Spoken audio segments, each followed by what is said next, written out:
हमें magnetic field due to current carrying conductor पे discuss कर दिया है। आज हम लोग किसी करंट कैरिंग कंडक्टर या किसी चार्ज पार्टिकल को मैग्नेटिक फील्ड में रख देते हैं तो क्या उस पे फोर्स लगता है, उस फोर्स को डिस्कस करेंगे और उसकी वजह से जो भी एप्लीकेशंस है उस पे हम लोग बातचीत करेंगे। तो आपको मैंने बताया था कि अगर किसी चार्ज पार्टिकल को मैग्नेटिक फील्ड में रख देते हैं, प्रोजेक्ट करते हैं, तो फोर्स लगेगा F is equal to Q V cross B, where Q is the charge of the particle, V is the velocity of projection and B is magnetic induction vector। जहां तक डायरेक्शन का सवाल है तो मैंने आपको बता दिया था, फिर मैं बता दे रहा हूं कि आप इस दोनों को जहां जिसकी सुविधा हो, जहां जो इजी लगे, आप इसको अप्लाई कर सकते हैं। यहां आपने पॉजिटिव लिख दिया क्लॉकवाइज चलने में, मतलब I cross J is equal to K, J cross K is equal to I, K cross I is equal to J, I cross J is equal to K, J cross K is equal to I, K cross I is equal to J। और I J K ये negative हो जाएगा। क्या हो जाएगा? Negative हो जाएगा। तो यहां हम लोग लिख डालेंगे J cross I is equal to minus K, I cross K is equal to J minus K cross J is equal to minus I। तो हम लोग वेक्टोरियली भी ऑफ कोर्स इसको कैलकुलेट कर सकते हैं, और वेक्टर के साथ साथ हम लोग ये रहा आपका ये राइट हैंड पाम रूल, ये B है, ये V है और ये फोर्स है। तो हमने देखा कि अगर हम लोग दाएं हाथ को ऐसे फैलाते हैं कि ये चार उंगली B के तरफ हो, अंगूठा वेलोसिटी के तरफ हो, तो ये जो पाम है that will give you the direction of force. इस पे हम लोग डिस्कस किए। फिर भी एक चीज मैं आपको बता दूं, यहां पे फॉर एग्जांपल ये देखिए,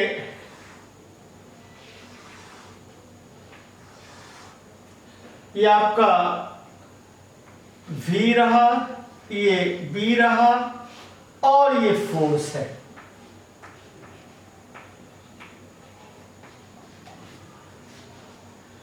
फॉर एग्जांपल आपके B फील्ड का वैल्यू है साउथ टू नॉर्थ,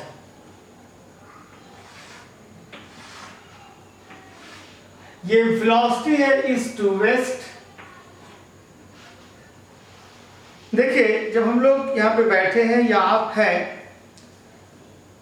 हम लोग डायरेक्शन की बात करेंगे तो मेरे सामने नॉर्थ है, पीछे साउथ है, दाएं ईस्ट है, बाएं वेस्ट है। आपके लिए भी बिल्कुल वही है। So the B field is from south to north and velocity is from east to west. So palm is in the downward direction. तो इस पे फोर्स लगेगा पॉजिटिव चार्ज पे डाउनवर्ड डायरेक्शन पे, और नेगेटिव चार्ज होगा तो अपवर्ड होगा। कल जब मैं डिस्कस कर रहा था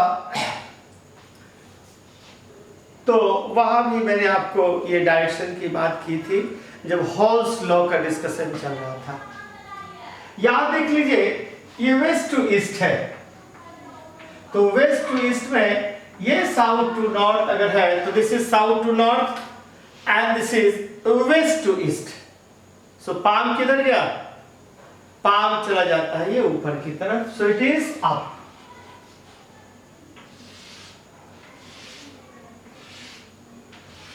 अगर वेलोसिटी आपकी अप है, this is south to north, velocity is up, so palm is from east to west. This is a very simple, east to west. अगर मैंने वेलोसिटी को डाउन कर दिया, ये साउथ टू नॉर्थ ही है, आप देखिए ये साउथ टू नॉर्थ है, वेलोसिटी इज डाउन, ये चला जाएगा आपको वेस्ट टू ईस्ट। तो this is your west to east. मैंने ये बात भी आपको बताई थी कि देखिए ये इनवर्ड फील्ड है, कैसा है, इनवर्ड फील्ड है। अगर इनवर्ड फील्ड में आप किसी पॉजिटिव चार्ज को या किसी नेगेटिव चार्ज को प्रोजेक्ट करते हैं तो उस पर फोर्स का डायरेक्शन क्या होगा। तो फोर्स के डायरेक्शन के लिए देखिए this is velocity, this is B field, positive charge पे ऊपर फोर्स लगेगा and this is your upward. अगर ये नेगेटिव चार्ज है तो देखिए this is B, this is velocity, palm positive charge पे फोर्स लगाता है जो कि ऊपर जा रहा है, this is B, this is V, तो इस पे नीचे की तरफ फोर्स लग जाएगा, ये है नेगेटिव चार्ज। ठीक इसी तरीके से आउटवर्ड फील्ड अगर हो जाए जो बाहर की तरफ है, हम लोग यहां भी बस एक दो क्वेश्चन में ये फोर्स लगाते हैं। देखिए अगर ऐसे आपका पॉजिटिव चार्ज आ रहा है तो ये देखिए this is your B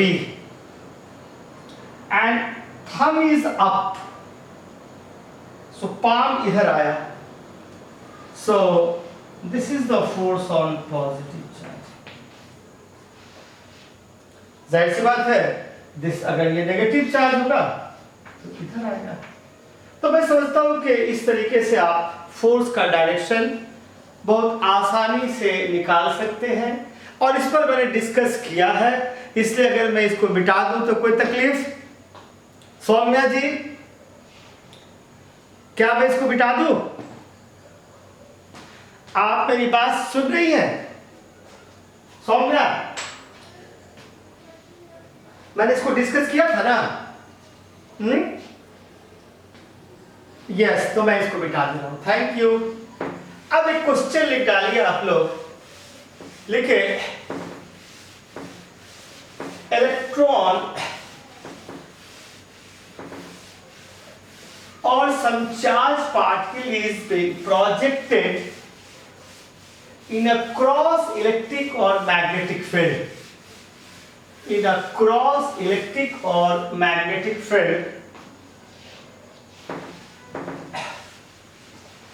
for which set of electric and magnetic field,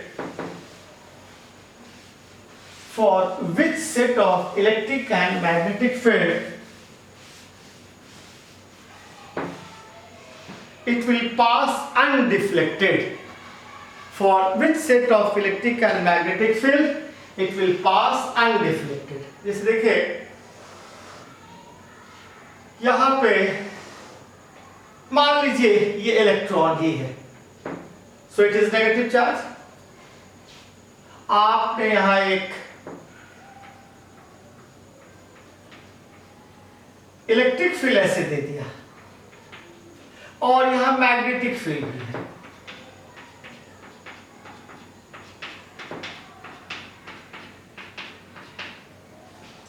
ऐसे इलेक्ट्रॉन को हमने प्रोजेक्ट किया,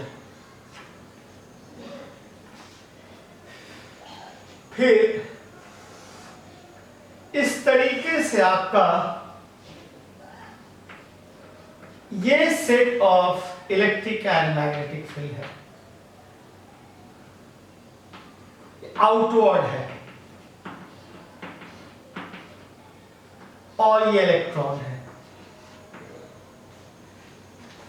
ये है आपका तीसरा set. This is the electric and this is the magnetic field.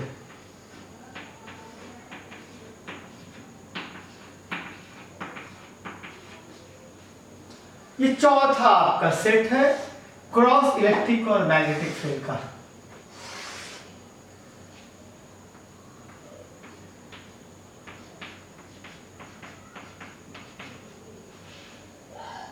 आपसे क्वेश्चन पूछा गया है,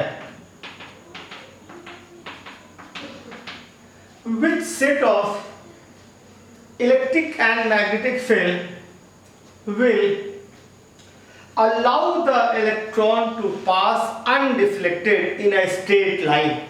मैं समझता हूं आप लोग क्वेश्चन लिख डालेंगे। which set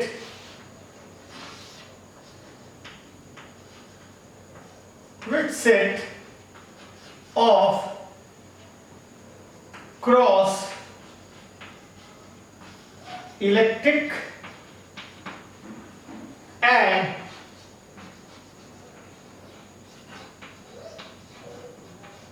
and magnetic field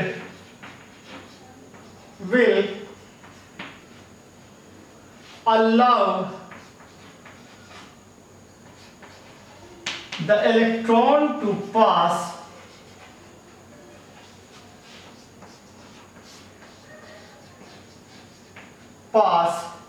undeflected.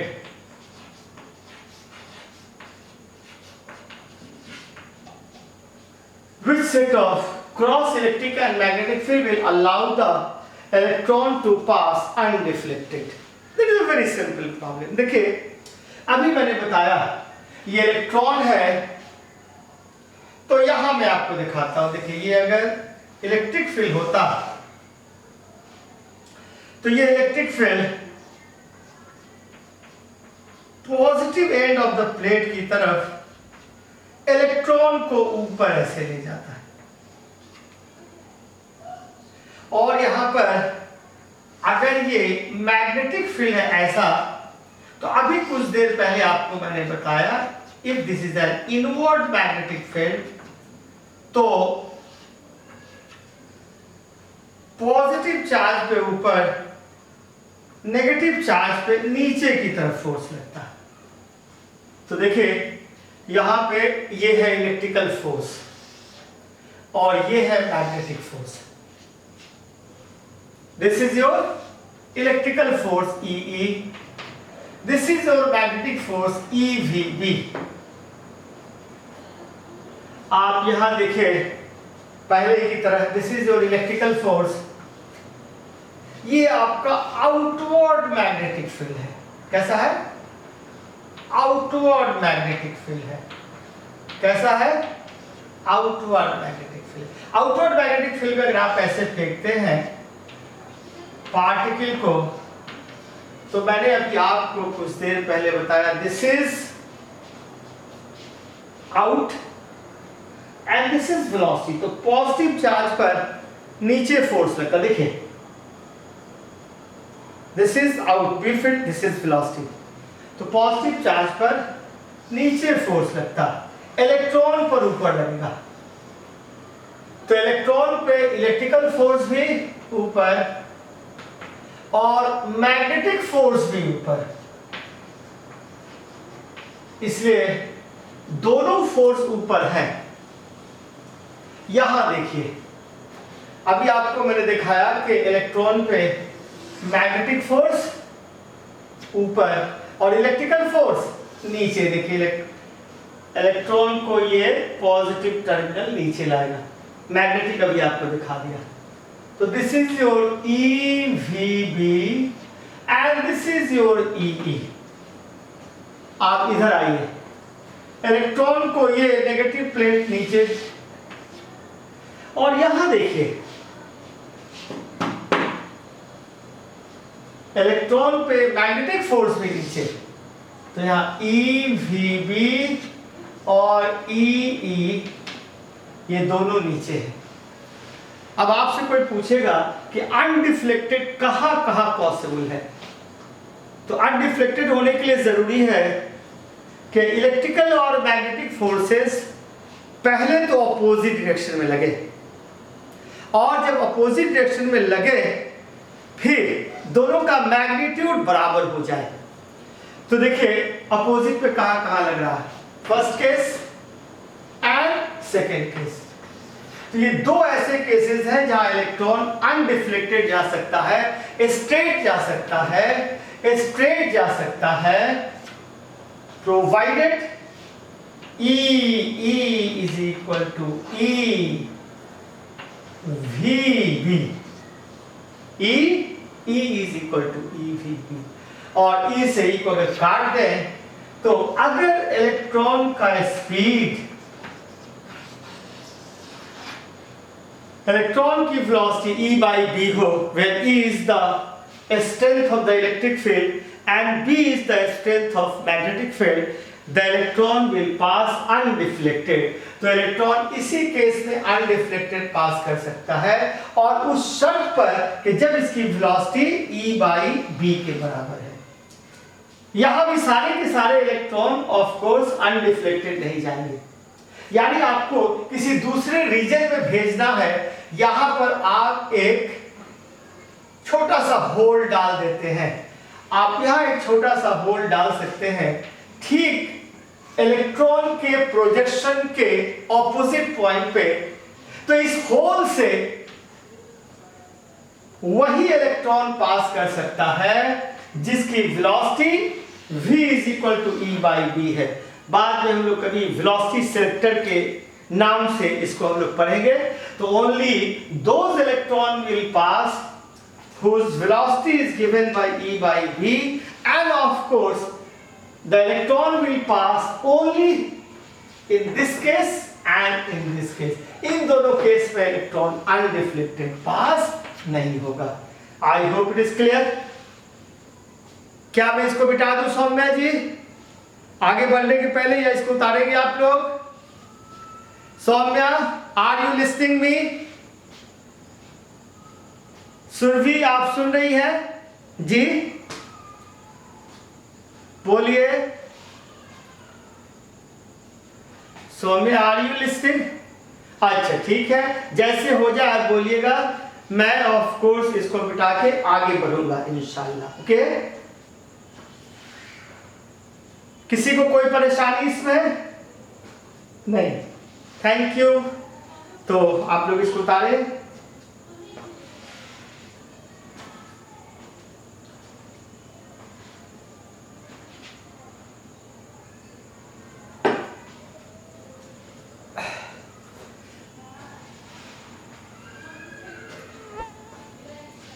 फिरदौस बदर, नुसरत खान, नरगिस अख्तर, सौम्या, साक्षी, सुरभि नजर नहीं आ रही है।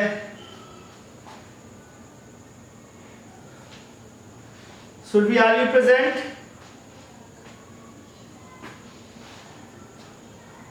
Yes yes, thank you.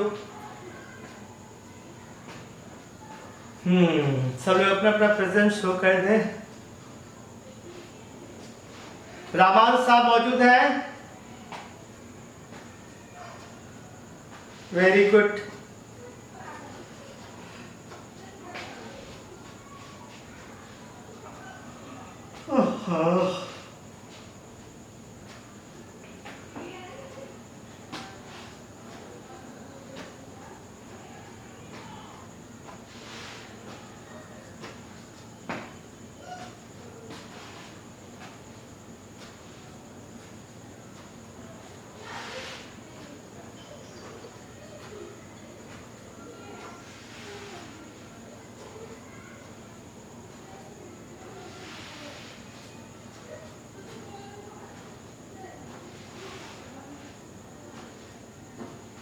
Okay, thank you. तो अब इसको देखिए, हटाने के बाद हम लोग पढ़ेंगे कि अगर परपेंडिकुलर मैग्नेटिक फील्ड हो और किसी चार्ज पार्टिकल को परपेंडिकुलर मैग्नेटिक फील्ड में हम लोग फेंकते हैं, प्रोजेक्ट करते हैं, तो what will be the path of the particle और उस पार्टिकल के मोशन के डिफरेंट पैरामीटर्स को हम लोग कैलकुलेट करेंगे।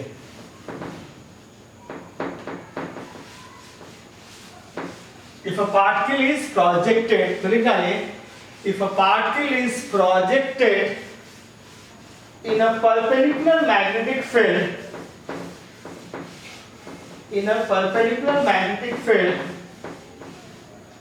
what will be the nature of the path of the particle? Nature of path of the particle and velocity, linear momentum, kinetic energy, etc. of the particle projected in a magnetic field. तो आप देखिए यहाँ पे कि ये आपका एक inward perpendicular magnetic field है और हमने पार्टिकल को प्रोजेक्ट किया है F is equal to Q V cross B। F is equal to Q V cross B, ऐसे मैंने पार्टिकल को प्रोजेक्ट किया। यस, इस मैग्नेटिक फील्ड में हमने पार्टिकल को प्रोजेक्ट किया है और यह मान लेते हैं कि the length of the magnetic field is sufficient.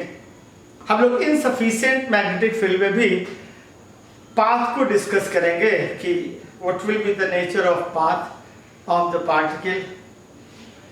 तो यहां मैंने ये मान लिया है कि the path of the particle, ये जो आपका पाथ ऑफ पार्टिकल है, एक ऐसे फील्ड में है जिस फील्ड का लेंथ सफिशिएंट है। अब देखिए क्या है, F is equal to Q V cross B. आप जानते हैं क्रॉस प्रोडक्ट से कि V पर फोर्स परपेंडिकुलर है और B पे भी फोर्स परपेंडिकुलर है। Force is perpendicular both on B and V। अब एक बात हम लोग क्लास 11th में जब यूनिफॉर्म सर्कुलर मोशन पढ़ रहे थे, तो यूनिफॉर्म सर्कुलर मोशन में आपको बताया था कि अगर कोई पार्टिकल सर्कुलर पाथ में मूव करता है, तो सर्कुलर पाथ में अगर कोई पार्टिकल मूव करता है तो जाहिर सी बात है आप कह सकते हैं कि उसके लिए जरूरी यह है कि अगर ये पार्टिकल की वेलोसिटी है तो फोर्स ऐसे लगता है, सेंट्रीपिटल फोर्स। कैसे लगता है? Centripetal force.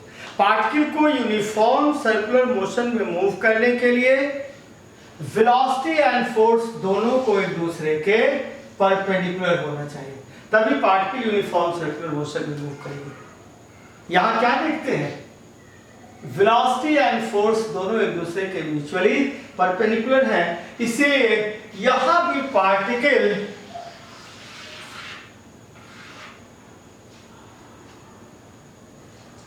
एक सर्कुलर पाथ में मूव करेगा। The particle will move in a circular path if it is projected in a perpendicular magnetic field. तो हम लोग क्या कहेंगे? The particle will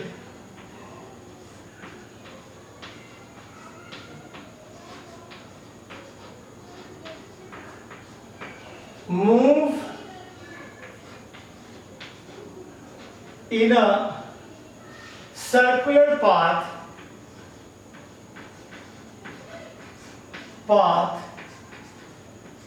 if it is projected